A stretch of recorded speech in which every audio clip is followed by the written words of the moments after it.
de Corintios, que nos habla acerca del mundo, de los dones del Espíritu.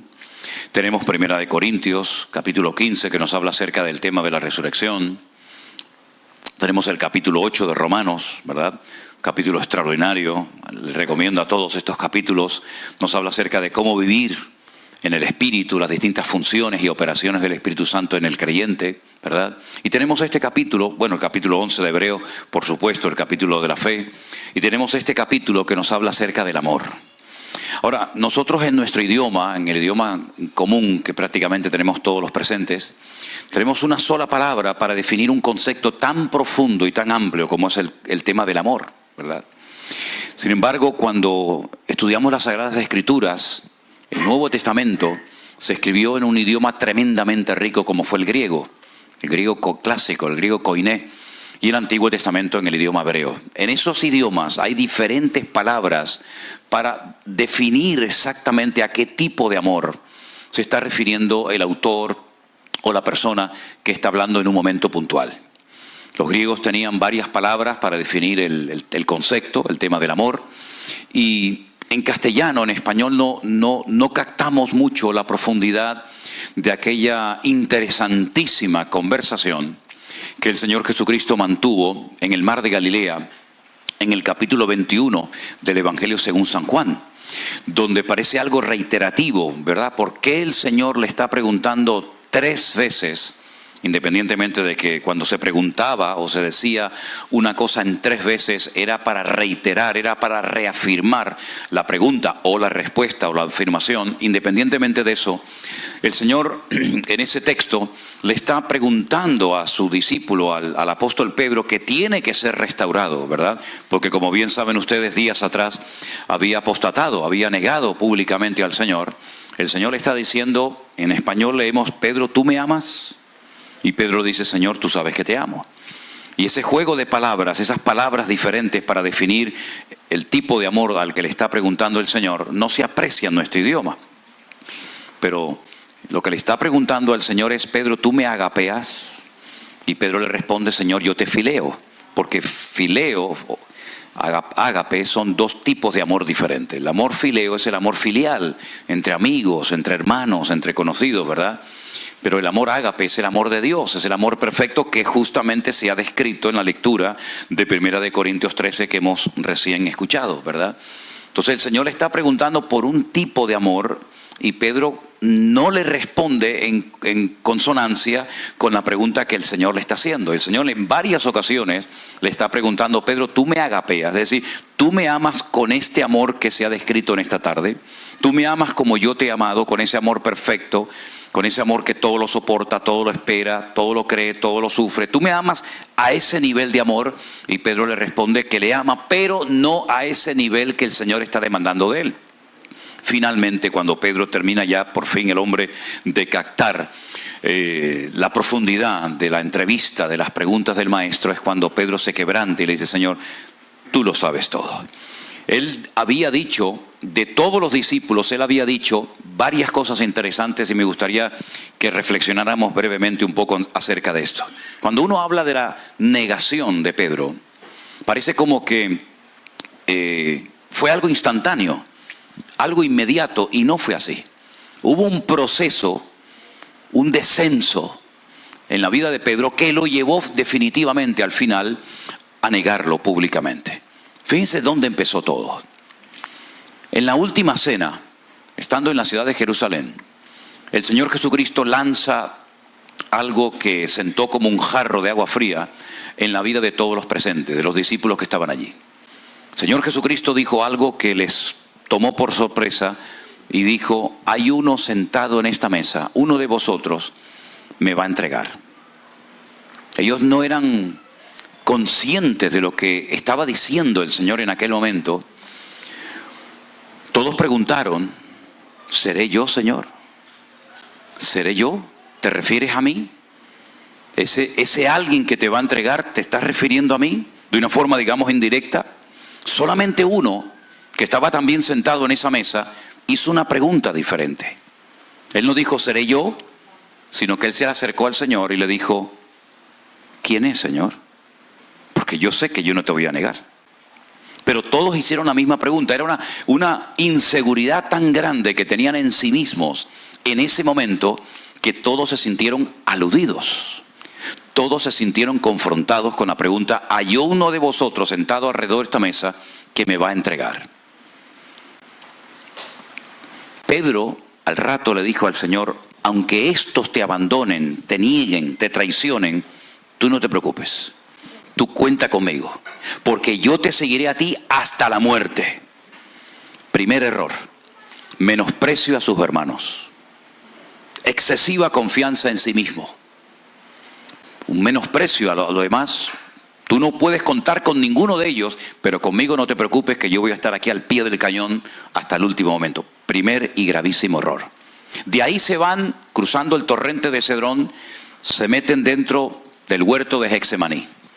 Allí el Señor es quebrantado, es triturado. Getsemaní era un lugar donde se aplastaba la aceituna en aquellas grandes prensas, en aquellos inmensos molinos, y de ahí se extraía el oro líquido, que era el aceite de oliva.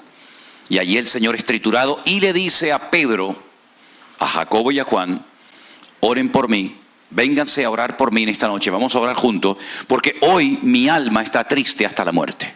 Es la primera vez que el Señor Jesucristo pide oración y abre su corazón expresando que su alma, su parte emocional, se encuentra esa noche tremendamente convulsa. Dice incluso que está triste. Cuando se los lleva a orar, Pedro, en la noche más importante de la historia de la humanidad, se le queda dormido.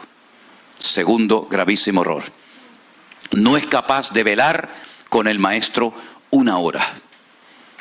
Tercer y gravísimo error: cuando tiempo más tarde vienen con palos a prender al maestro, dice la Biblia que él saca su espada. Y yo creo sinceramente, en mi opinión personal, que Pedro lo que quería era cortarle la cabeza al siervo del centurión que venía a prender al maestro. Pero tal vez el siervo del centurión tuvo reflejo, fue rápido y esquivó el golpe mortal y simplemente le cortó la oreja. Tercer y grave error: defender con armas carnales el reino de Dios, cuando las armas de nuestra milicia no son carnales, sino poderosas en Dios para la destrucción de fortalezas. Tercer y grave error. Fíjense el proceso por el que va.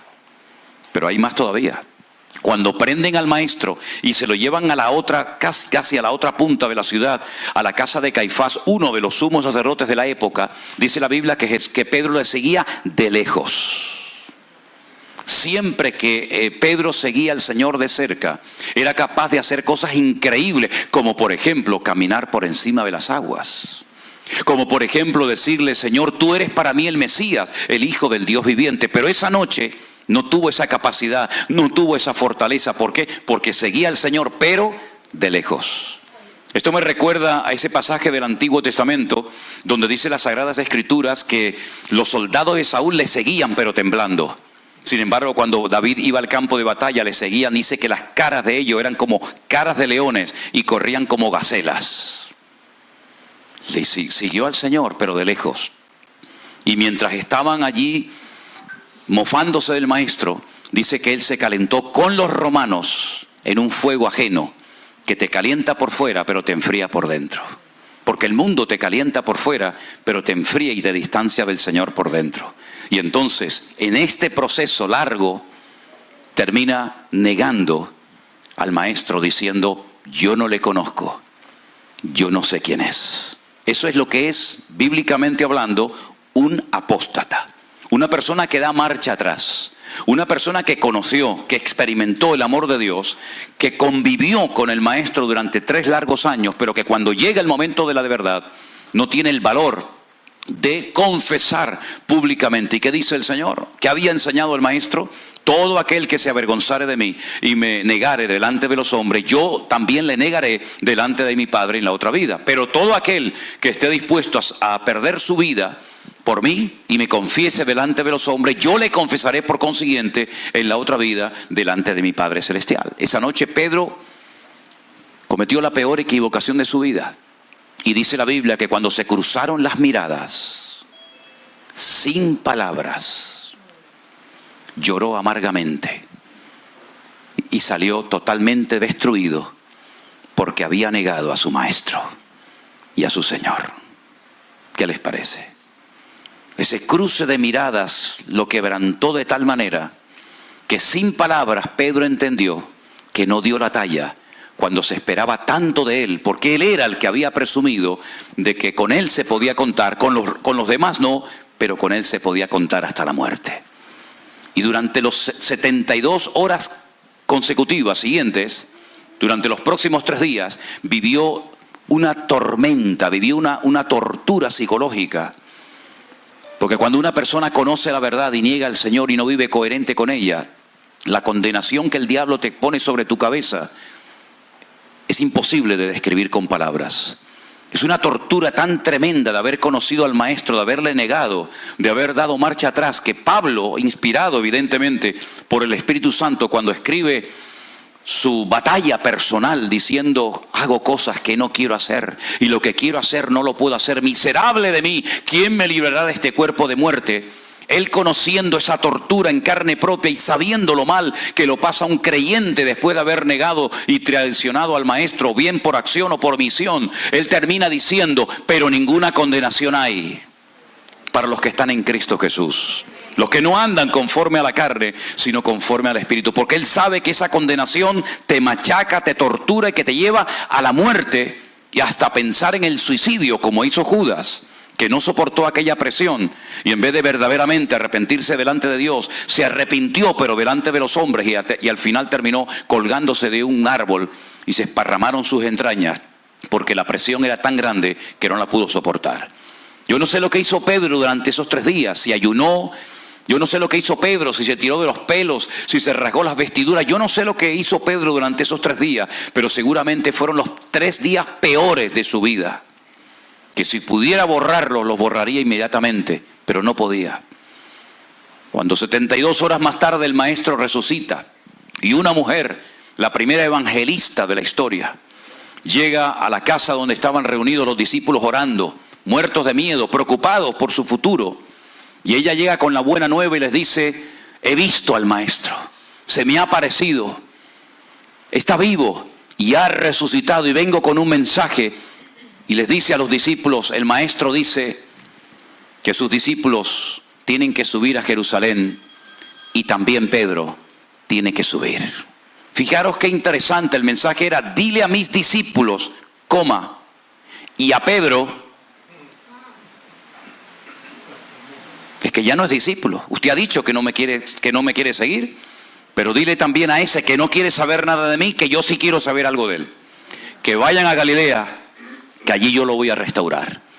Y 72 horas más tarde se lo encuentra haciendo exactamente lo mismo que hace 3 años atrás, pescando, entreteniéndose, jugando, no sé a qué, porque él sabía perfectamente que la primera pesca milagrosa que vio y vivió en carne propia, el Señor le dijo el mensaje de: yo os he convertido a partir de ahora en pescadores de hombres. ¿Para qué vuelves atrás? ¿Para qué vuelves atrás? No le había dicho el Señor al pueblo de Israel: no vuelvan por el mismo camino por el cual salieron, porque el creyente no tiene que mirar atrás. El creyente tiene que proseguir a la meta para ver si logramos hacer aquello para lo cual Cristo un día nos asió y nos compró con sus benditas sangre.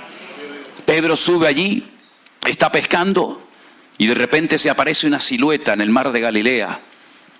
No saben realmente quién es. Y entonces el Señor les lanza una pregunta desafiante: ¿habéis pescado algo? Y la respuesta fue tremenda: no hemos pescado nada. Toda la noche hemos estado remando de un lugar para otro y no hemos pescado absolutamente nada. Toda la noche sin dormir. Toda la noche con la expectativa, con la ilusión, con el anhelo de atrapar una enorme pesca, pero la realidad, la cruda realidad es que no habéis pescado nada. Toda la noche. Yo te pedí hace 3 días que oraras conmigo 1 hora y te me quedaste dormido. Y ahora para tu trabajo te has pegado toda la santa noche sin dormir y no te ha entrado sueño. Qué curioso que algunos para las cosas del Señor se cansan y se quedan dormidos y no tienen tiempo, pero cuando les proponen un negocio o les presentan algo atractivo para ellos, resulta que tienen tiempo y les sobra tiempo y energía. Yo no sé de dónde la sacan, ¿verdad? Y cuando llegan a la orilla después de haber pescado una pesca gigantesca, que fíjate lo impactante que tuvo que ser, que Juan, un hombre muy detallista en todo lo que describe y en todo lo que cuenta, dice que se puso a contar los peces, eran enormes, y aún así la red no se rompía, y contó 153 peces. Y la pregunta es, ¿y eso tiene algún sentido? ¿Tiene alguna aplicación personal? ¿Tiene alguna razón de ser? Porque ¿qué más da si había 153, 248, 39, 60 o 1000? ¿Qué más da? Es que no hay rellenos en la Biblia, todo tiene una explicación de ser. El idioma griego y hebreo es un idioma alfanumérico, hasta el punto que cada letra tiene un valor numérico. La A sería el 1, la B sería el 2, la C sería el 3 y así sucesivamente. Es decir, que cada palabra, cada nombre, cada lugar, cada concepto, cada adjetivo, cada verbo en la Biblia, usted lo puede leer tal y como lo pone ahí, o usted puede sacarle el valor numérico a la palabra. Como dice el Apocalipsis, en esto hay sabiduría, ¿verdad? Y si usted pone el nombre Ani Elohim, que significa yo soy Dios, el valor numérico es 153. ¿Qué le parece? No me diga usted a mí que uno no se enamora leyendo y sabiendo esto. Es decir, esa pesca la he producido yo y le pongo mi firma con el número 153, que es lo mismo que decir yo soy Dios. ¿Qué te parece? Entonces ahora que sabes quién soy yo, ahora que sabes lo que ha sucedido aquí, te pregunto, mirándote a los ojos, Simón, hijo de Jonás, ¿por qué tanto detalle? Simón, ¿de dónde viene el nombre Simón? De Shema, de oír. Simón es el que oye. Tú que oyes también que tu papá se llamaba o se llama Jonás. Y claro, al momento de decir Jonah o Jonás, se les viene a la cabeza a cualquiera de los presentes al profeta rebelde, aquel que el Señor mandó a Nínive y resulta que se quería ir a España, a un pueblecito llamado Tarsis que aún existe en la provincia de Huelva, en el sur de España. Aquel profeta rebelde que conoce y sabe perfectamente la voluntad de Dios, el diseño de Dios para su vida, pero le da la espalda a la voluntad de Dios porque dice que quiere huir de la presencia del Señor. Cuando el salmista, y él sabía perfectamente este salmo, dice, ¿dónde huiré de tu presencia y dónde me esconderé de tu espíritu? El primer hombre en la humanidad que intentó esconderse de Dios fracasó. Adán se escondió. Adán, Adán, ¿dónde estás tú? Y se metió dentro de un olivo, ¿verdad? Y allí estuvo escondido, creía que podía ocultarse de la presencia del Señor. Y el Señor le dijo, ¿pero por qué te escondes? Y le dice, porque oí tu voz y tuve miedo y me escondí. Y ese es el juego favorito de muchos hoy en día. Se ocultan de Dios, se hacen el loco, se hacen el distraído. Como decimos en España, se hacen el sueco, miran para otra parte cuando el Señor le habla. Pero ¿qué dice la Biblia? Si oyereis hoy su voz, no endurezcáis vuestros corazones. Y entonces tú que llevas el nombre, que llevas ese código espiritual en tu vida, que te llamas Simón, el que oye, el que presta atención, tú presta atención ahora, hijo de Jonás, tú me amas. Y Pedro, como siempre, le responde sin pensar, diciéndole, sí, Señor, tú sabes que yo te amo.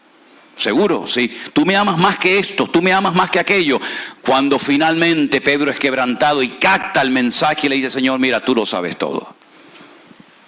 Tú sabes que yo te amo con mis defectos, con mis debilidades, con mis problemas personales, con todos mis errores. Tú sabes que yo te amo. Y le dijo, sí, pues ahora me lo vas a demostrar.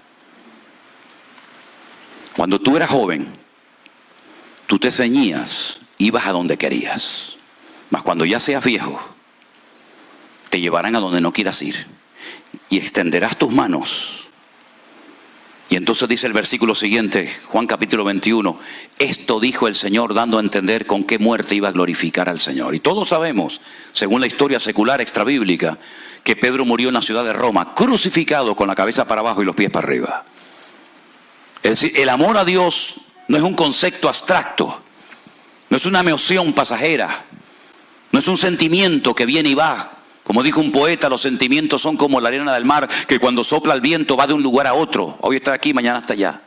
No, el amor hay que demostrarlo, el amor hay que exteriorizarlo y manifestarlo, hacer frutos dignos de arrepentimiento, decía Juan el Bautista a las multitudes. Y tú acabas de decir 3 veces Como 3 veces me negaste, 3 veces acabas de decir que me amas, entonces dedícate a atender a los demás. Pastorea mis ovejas, atiende a mis corderos. En otras palabras, sal de ti mismo. Deja de ser un ególatra, deja de ser un egoísta y ocúpate en atender la vida de los demás. Y al final, cuando hayas hecho todo, te voy a dar un premio, y el premio de jubilación es que te voy a dejar que te maten crucificado como a mí. Y uno dice, pues bendito premio, ¿no? Si ese es el premio que nos espera al final de la carrera, como decimos en España, que Dios nos coja confesados. Y así fue como hizo. Entonces fue restaurado para poder volver a ser usado. Hay gente que quiere ser usada, pero no quieren ser restauradas. Tienen todavía esas heridas abiertas y te la cuentan, esa tragedia, esa humillación, eso que te hicieron o no te hicieron, eso que te dijeron o no te dijeron. Te lo cuentan como si le hubiera pasado hace media hora y resulta que te está hablando de una experiencia de 30, 40 años atrás. Y lo primero que hizo el maestro cuando apareció a ese grupo de gente que le habían abandonado, después de decirle Shalom Alejem, paz a vosotros, les enseñó las manos, les enseñó el costado. Y no eran heridas que sangraban, sino eran heridas cicatrizadas. Y eso es lo que tenemos que mostrar hoy en día. Te han herido, te aguantas. Te han humillado, sopórtalo con gozo para el Señor.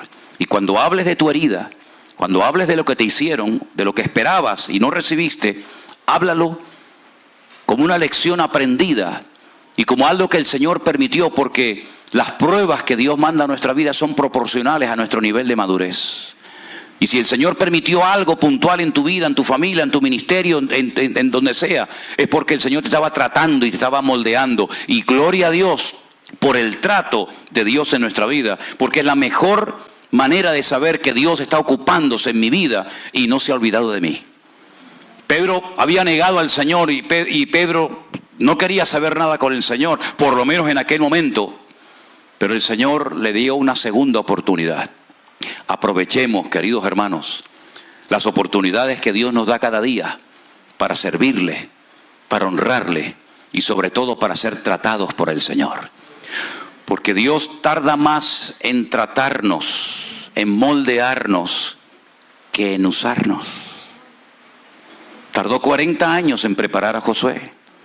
Tardó 30 años en preparar a Juan el Bautista para predicar 9 meses. Tuvo 30 años preparando a su amado hijo. Y aunque era hijo, por lo que padeció, aprendió obediencia, dice Hebreos. ¿Verdad? Porque Dios nos perfecciona por medio de aflicciones y no por medio de risa. Lo que se aprende por la risa se olvida pronto, pero lo que se aprende llorando no lo olvidas en tu vida. Y por eso, mis queridos hermanos, dice el apóstol Pablo, soportar con gozo y alegría las pruebas que vienen a nuestra vida, con sumo gozo. Y cuando habla Santiago de sumo gozo en las diversas pruebas, habla de las distintas capas, de las distintas pieles que tenían los animales en aquella época. Unos eran manchados, otros eran marrones, otros eran negros. ¿Por qué? Porque hay distintas formas como Dios nos está tratando. Y en esta tarde hemos llegado a este culto, a esta congregación, para remarcar y reafirmar delante de Dios algo que la Biblia nos enseña que no es un contrato, sino es un pacto. Y la gran diferencia es que un pacto, en este caso este pacto, solamente lo puede romper la muerte. Un contrato es algo que firmamos entre dos personas, el propietario de un inmueble que yo voy y lo quiero alquilar, y mientras yo pague lo que este hombre ha establecido, bueno, el contrato está en vigor. Pero en el momento en el que una de las dos partes rompa, ¿verdad?, las condiciones del contrato, automáticamente usted queda fuera de la legalidad. Sin embargo, en un pacto no, porque el pacto no lo hizo el hombre con Dios, sino lo hizo Dios con el hombre. Y en ese pacto Dios derramó sangre, y todo lo que lleva derramamiento de sangre es prácticamente imposible volver atrás. Cuando Caín mató a Abel, él no le dijo nada a sus papás. Él no dijo: acabo de matar a vuestro hijo, acabo de matar a mi hermano. Lo ocultó. Y el Señor le dijo: Caín, ¿dónde está tu hermano Abel? Le dice: ¿yo soy acaso guarda de mi hermano? Como tratando de esquivar, ¿verdad? Y el Señor, ¿qué le dijo? La voz de la sangre de tu hermano Abel llega a mi presencia. ¿Cuánto más la sangre del Cordero de Dios que derramó su sangre? Jacob fue un hombre que vio ángeles. Jacob fue un hombre que tuvo el milagro en su vida de ser transformado su nombre de Jacob a Israel. Jacob era un hombre que, a pesar de sus múltiples defectos, como todos tenemos, era un hombre que en el fondo anhelaba servir y honrar al Señor y tener la bendición del Señor. Pero cuando un día llegan sus hijos y le dice: tenemos una mala noticia que darte. Tu hijo José ha muerto. Tu hijo José ha sido devorado por una mala bestia, y traemos aquí la prenda, traemos aquí la evidencia. Y le muestran aquella túnica de colores, manchada con sangre de animal. Y Jacob dice: mi dolor lo llevaré hasta la muerte, porque había perdido a su hijo amado. Como un hombre tan espiritual, un hombre que peleó con ángeles, un hombre que vio la gloria de Dios en su vida, estuvo 30 años sin saber, sin revelarle al Señor que José estaba vivo, no había muerto, porque hubo derramamiento de sangre. Y en todo acto donde hay derramamiento de sangre, es muy difícil desprenderse de las consecuencias de ese acto donde ha habido derramamiento de sangre. Porque en la sangre está la vida, y la vida está en la sangre. Por eso la Biblia prohíbe categóricamente, también en el Nuevo Testamento, que los creyentes coman sangre.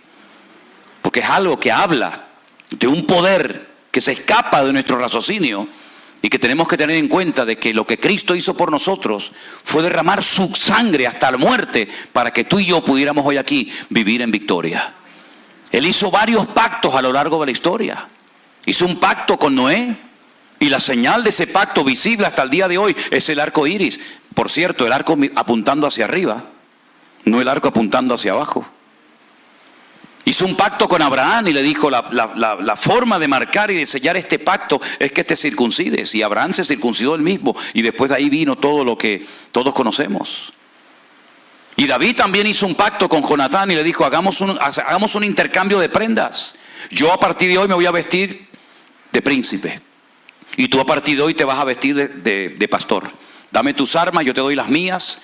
Dame tu manto, yo te doy el mío. Y por eso Saúl, cuando veía a David vestido de príncipe y a su hijo como un mendigo, decía: pero esto es una traición. Este hombre quiere usurpar el trono. Porque hicieron un pacto que lo cortaron, lo marcaron. Y por eso años más tarde él tiene misericordia con un descendiente de la casa de Jonatán, de Saúl, que era el famoso Mefiboset. Hay muchos pactos que se hacen en la Biblia, pactos incluso que era un intercambio de prendas, y otros pactos más profundos que no voy a entrar en eso ahora. Pero el último y gran pacto lo hizo el Señor con su sangre, con su propia vida. ¿Y cómo se representa? Hay un acto en la tierra que los seres humanos podamos hacer para refrendar o para recordar ese pacto. Sí, hay dos cosas. La Santa Cena. Cuando se comparte el pan y el vino en un culto, estamos recordando aquel pacto de sangre que el Señor hizo, que nos recuerda el pasado, el presente y el futuro. El pasado, su muerte; su presente, su victoria; y el futuro, su segunda venida. Pero el matrimonio, la unión entre un hombre y una mujer, nos recuerda ese pacto de unión entre el Creador y la criatura. Algo se desconectó, algo se rompió en el Edén, que se vuelve a recuperar cuando Cristo dice que es el camino, es el mediador, el único nombre bajo el cielo dado a los hombres, a través del cual podamos ser salvos. Y el hombre puede volver otra vez a conectarse a la fuente original de la vida, el autor de la vida, que es nuestro Señor Jesús. Y cuando un hombre y una mujer se unen, es algo curioso, porque no hay ningún otro acto en la vida, en la Biblia, donde aparezca la palabra Ejad. Por esto dejará el hombre a su padre, a su madre, y los dos serán Ejad Basar, una carne. No dice una sola carne, sino dice una carne. Dos se convierten en uno, como Dios también es uno. Y como decía el otro día en una ceremonia que celebramos, no sé ni dónde era, por ahí, es algo tan increíble que cuando un hombre y una mujer se unen con el amor y el propósito de honrar y servir al Señor, Dios sella esa unión. Dios pone su nombre en ese lugar. Hasta el punto que, como lo expliqué el otro día, y permítame que lo haga nuevamente, porque creo que es interesante conocer esto, que cuando un hombre se une con una mujer, la primera letra del nombre Ish, que es hombre, y la última de Isha, que es mujer, forman el nombre Yah, que es el nombre de Dios. Alabada Yah, dice los salmos. Alabada a Dios. Pero si usted quita la primera letra del nombre hombre en hebreo y la última de mujer, lo que queda es fuego y destrucción. Es decir, Dios está en la unión de un hombre con una mujer, no de una mujer con otra, ni de un hombre con otro, sino de Dios está cuando hay un orden. Y el orden es un hombre para una mujer y una mujer para un hombre. Porque todo lo que Dios creó, lo creó en pareja. Sin embargo, cuando Dios terminó de crear todo, dijo, todo es bueno, pero aquí hay algo que falta. Y es que al hombre no le creé pareja. El hombre está solo. El león tenía la leona. El perrito tenía la perrita. Pero el hombre no tenía compañera. Y Dios entonces le dice, ven Adán. Y lo dejó anestesiado. Dice que entró en un sueño profundo. Y mientras dormía, mientras perdió el control, porque no hay nada peor, entre comillas, que el sueño, porque uno pierde el control. Todo punto de referencia desaparece cuando uno cierra los ojos y entra en profundo sueño. Dios lo deja dormido y lo corta. Eso es lo que dice el libro en Génesis en hebreo. Lo cortó. Lo cortó porque la fisonomía, la estructura del hombre antes de que extrajera de él a Eva era completamente diferente. No se olviden nunca que el hombre fue creado a imagen y semejanza de Dios, no en cuanto a parentesco físico, pero sí en cuanto a esencia divina, de tal manera que el hombre era lo más parecido a Dios en la tierra. El hombre probablemente podía volar, y probablemente el hombre podía estar debajo del agua horas y horas sin problema de ahogarse, porque si no, ¿cómo le va a poner nombre a los peces si no los ve debajo del agua? Y el hombre probablemente se trasladaba con el pensamiento de un lugar a otro. El hombre no sudaba. El hombre no era un ser carnívoro, era herbívoro. Todo era completamente diferente. Entonces, cuando entra en ese profundo sueño, Dios lo corta y extrajo la parte femenina que tenía dentro, se la extrajo. Y entonces se la presenta, y cuando Adán la ve, dice, esto es hueso de mis huesos y esto es carne de mi carne. El hombre fue creado de la tierra, pero la mujer fue creada de algo que ya existía, como era el interior del ser humano. Y entonces cuando él despierta a la realidad, se encuentra con un ser que nunca en su vida había visto y entra en una nueva relación con una persona con la cual puede comunicarse en su propio idioma, cosa que no podía hacer con los animales. Y si ustedes analizan lo que le pasó al Señor Jesucristo, es exactamente igual. Por eso la Biblia dice que Jesús es el segundo Adán. Porque Jesús quedó dormido 72 horas. Y fue herido, fue cortado en su costado. Y de su interior salió su amada, que es la iglesia de nuestro Señor Jesucristo. Y entramos en una nueva relación, ya no a nivel nacional, sino a nivel personal. Nosotros con Él y Él con nosotros. Y entonces dice que Él sustenta a la iglesia y la ama y la cuida, como el varón tiene que amar y sustentar y cuidar a su iglesia, porque los dos serán una sola carne. A su esposa. ¿Qué les parece? Es como una metáfora, es como una alegoría. Lo que pasó en lo natural en Adán es lo que le pasó en lo espiritual al Señor Jesucristo. Y por eso hoy estamos aquí para bendecir, para ratificar un pacto que ustedes ya han hecho hace años, pero que hoy quieren que el Señor les bendiga, porque no hay nada más hermoso y nada más complicado que compartir la vida con una persona. Como dije también en varias ocasiones, la mujer en la vida de un hombre es la clave. O el clavo. No sé si tienes la clave o el clavo. Tradúcele esto. Hay uno dice, tengo un clavo, mi hermano, que me está atravesando el alma. Y bueno, entonces que el Señor... Ok. No le voy a preguntar lo que él tiene, por si acaso, para no estropear el culto, ¿tú me entiendes? Pero mis queridos hermanos, es una bendición cuando tú logras encontrar al hombre de tu vida. Y es una bendición cuando tú logras encontrar la mujer de tu vida. No es fácil la convivencia, Pero es posible, porque uno dice que yo me haya enamorado del Señor. Es lógico.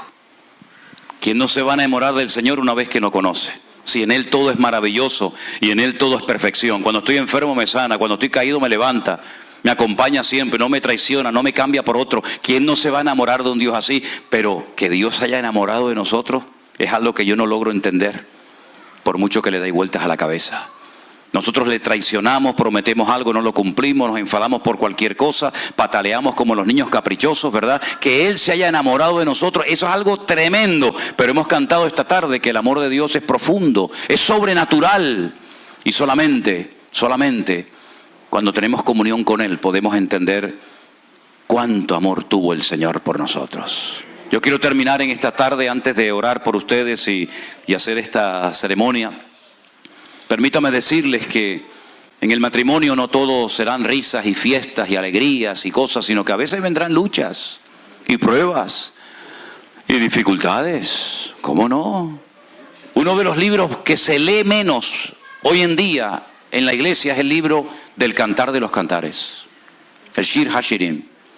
La gente dice, bueno, ¿y ese libro? Ese libro es tremendo.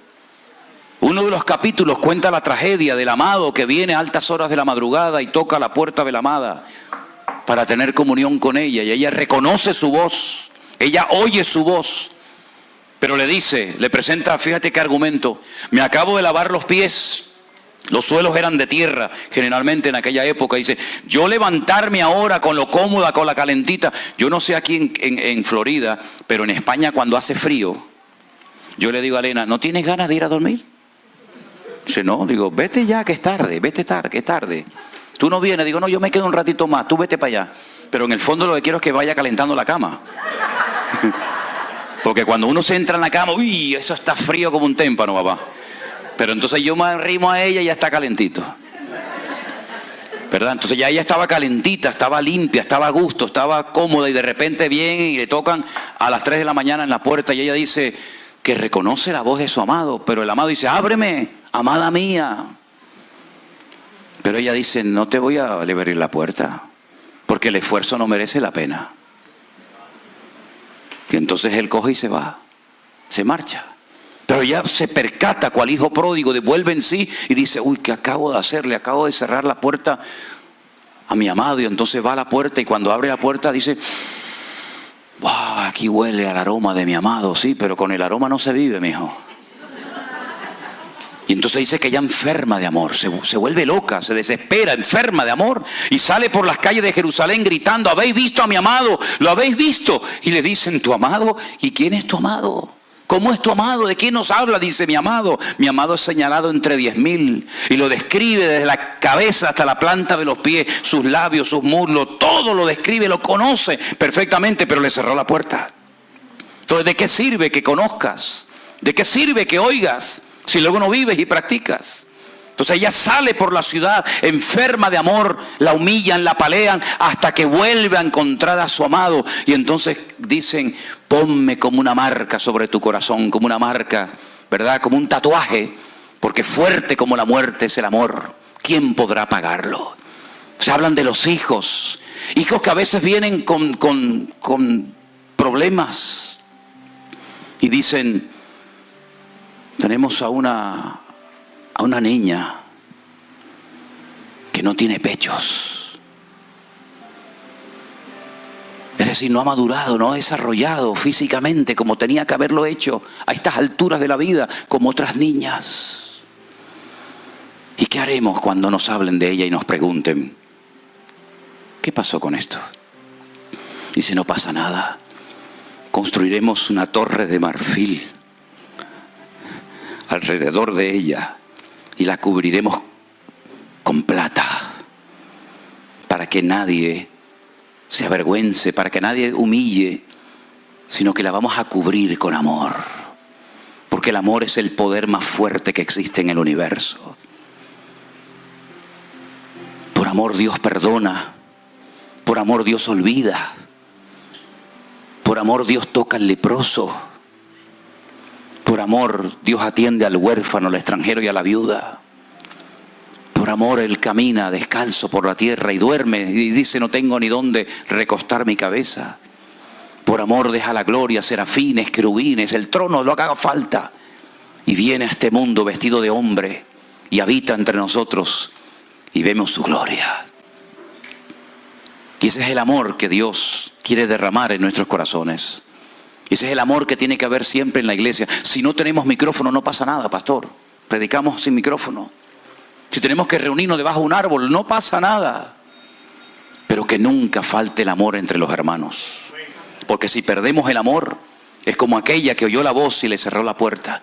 Y por eso dice, otra vez el Señor, yo estoy a la puerta y llamo. Me van a abrir la puerta, me la van a cerrar otra vez en las narices. El que abra, yo entraré a él, cenaré con él y él cenará conmigo. ¿Verdad? Y por eso, cuando participamos del pan y el vino, que no es el momento, pero sí hay dos personas, hombre y mujer, que se quieren unir delante del Señor y buscar su bendición, el Señor siempre sella con su presencia y con su amor esa relación, porque es lo que Dios aprueba. Y en este tiempo en el que estamos viviendo una crisis mundial de la familia, donde abundan los divorcios y las separaciones en la iglesia, en el pueblo de Dios, como nunca antes en la historia. Y donde ahora quito esta y pongo esta y me uno a esta y me uno a la otra y sigo predicando como si nada, olvidando lo que dice el Señor, que el que no sabe gobernar su propia casa, hijo. ¿Cómo te metes tú en camisas de 11 varas y quieres gobernar y pastorear la iglesia del Señor con todo lo variopinta que es? ¿Te das cuenta? El que no tiene a sus hijos en sujeción, el que no es capaz de vivir en su propia casa, lo que subas a un púlpito a predicar, ¿con qué respaldo, con qué autoridad? Que no nos pase lo que le pasó a Moisés, que se iba a ir a Egipto a decirle al pueblo lo que tenía que hacer y resulta que se había olvidado de circuncidar a su hijo en la casa y Dios salió en el camino para matarlo, para recordarle que primero se empieza predicando en la casa y después se va usted a Egipto a sacar a mi pueblo de la esclavitud. Miren, yo de verdad que les felicito porque ustedes ya llevan años casados y, ¿verdad? Incluso tienen hijos. En el caso de ustedes, no sé si ustedes, 2 y ustedes también. Yo les felicito porque en estos tiempos locos en los que estamos viviendo, el que ustedes públicamente delante de estos testigos y delante de Dios quieran ratificar su amor es algo digno de admiración. Y yo les felicito porque Dios ama a la familia. El lugar del mundo donde yo más cómodo me siento, ¿saben cuál es? Dígale que estoy ocupado. El lugar del mundo donde yo más cómodo me siento, donde yo quiero estar es en mi casa. El hogar es el lugar donde el hombre se tiene que sentir más cómodo que en ningún otro sitio. Yo quiero, Señor, pedirte en esta tarde por estas 3 hermosas parejas que han decidido en la tarde de hoy venir delante de tu altar para ratificar el amor que se tienen el uno al otro. Te pido por Julio, Señor, y por Lina, por Bruce y por Carol, por Enrique, por Leticia. Señor, en el nombre de Jesús, gracias por sus vidas. Gracias por su unión. Gracias por sus hijos. Yo te ruego, Señor, Dios Todopoderoso, soberano del cielo y de la tierra, que tú bendigas, oh Dios, sus vidas, como lo has hecho hasta el día de hoy. Pero no solamente una bendición material, que por supuesto también es importante, sino una bendición sobre todo espiritual, para que en el nombre de Jesús nada ni nadie los logre nunca separar el uno del otro, y que puedan amarte y servirte y adorarte juntos, y criar a sus hijos en el temor del Señor en su palabra. Te doy gracias por sus vidas. Guárdalos de cualquier ataque, de cualquier mala influencia. Bendice, Señor, estos hogares. Que tus ojos estén abiertos de noche y de día sobre sus vidas. Que la paz del Señor guarde sus corazones siempre. Y como dice tu palabra, Señor, que la luz y la gloria del Señor esté sobre sus vidas cada día. En el nombre bendito de tu amado Hijo Jesús, bendecimos a estas familias, a estos hogares, que sean hogares de bendición, hogares unidos, hogares donde tú seas lo principal y más importante, Señor, que nada ni nadie se interponga entre ellos, sino que ellos puedan siempre, cada día, con tu presencia y con tu amor, amarse, respetarse, quererse, ser fiel el uno al otro durante todos